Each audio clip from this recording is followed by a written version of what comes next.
Hello, fifth graders. How are you today? I'm Dr. Delosier. As we have read, studied, and analyzed Night of the Spadefoot Toads, Miss Agnew and I also integrated some social studies lessons about the Native Americans and the regions they lived. Do you remember the three different regions Miss Agnew had discussed with you? Yes, she discussed the Iroquois and Eastern Woodlands regions, the Great Plains Native Americans regions, and the Southwest Desert regions. Why do you think we were focused on those particular regions while we were reading the selection Night of the Spadefoot Toads? That's right.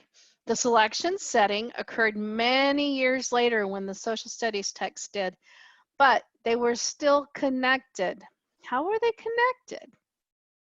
That's right. Ben and his family had moved from the region where the Anasazi had lived in the Southwest Desert, but Ben and his family called it the Sonoran Desert. And they moved to the region where the Iroquois and Eastern Woodlands people were from in the Northeast. Massachusetts would be located where the Eastern Woodlands were. Good job. Today, we will describe the process in which people decide where to live. We will do this by identifying the reasons the Native Americans, as well as people today, like Ben's family, decide where to live. We will be successful when we complete the Venn diagram and compare and contrast the two separate regions. Notice I said two separate regions, but we're discussing three. I have posted several short videos for the three regions, Iroquois League and Eastern Woodlands, the Great Plains region, and the Southwest Desert region. You will need to choose at least one video from each region and watch the videos. Take notes as you watch the videos about the ecosystem and why the natives chose that land to live in. Also take note of their everyday lives. This would have influenced their choice of location. What were their homes like? What did they eat? What did they do every day during their times awake? How did they sleep? Where did they sleep? Identify the similarities and differences. Complete a Venn diagram for at least two of the three regions. However, you'll see I have a challenge. Actually, I have two challenges on the slide. One challenge would be to complete a Venn diagram with three circles, comparing and contrasting all three Native American regions. The other challenge would be connect why the natives chose the land they lived and how that compares to why Ben and his family chose where they lived.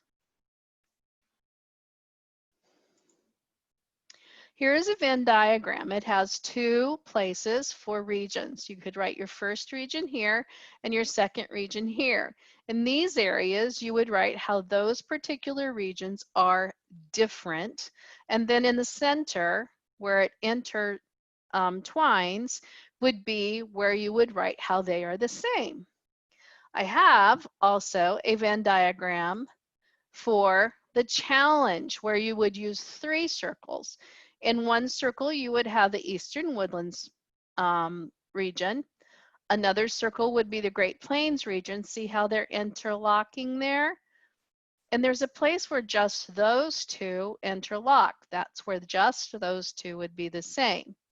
But then the third circle comes down here for the Southwest region. You'll see that it also has an interlocking with just the Eastern Woodlands region. So that would be how just those two places are the same.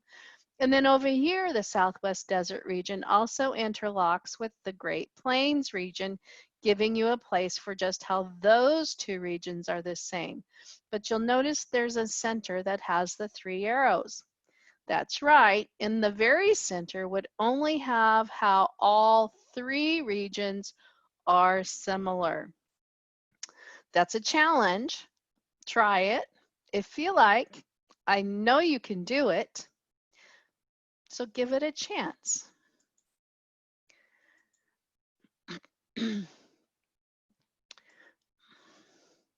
What I would like for you to do is just remember that you can do this. Watch the videos, take your notes.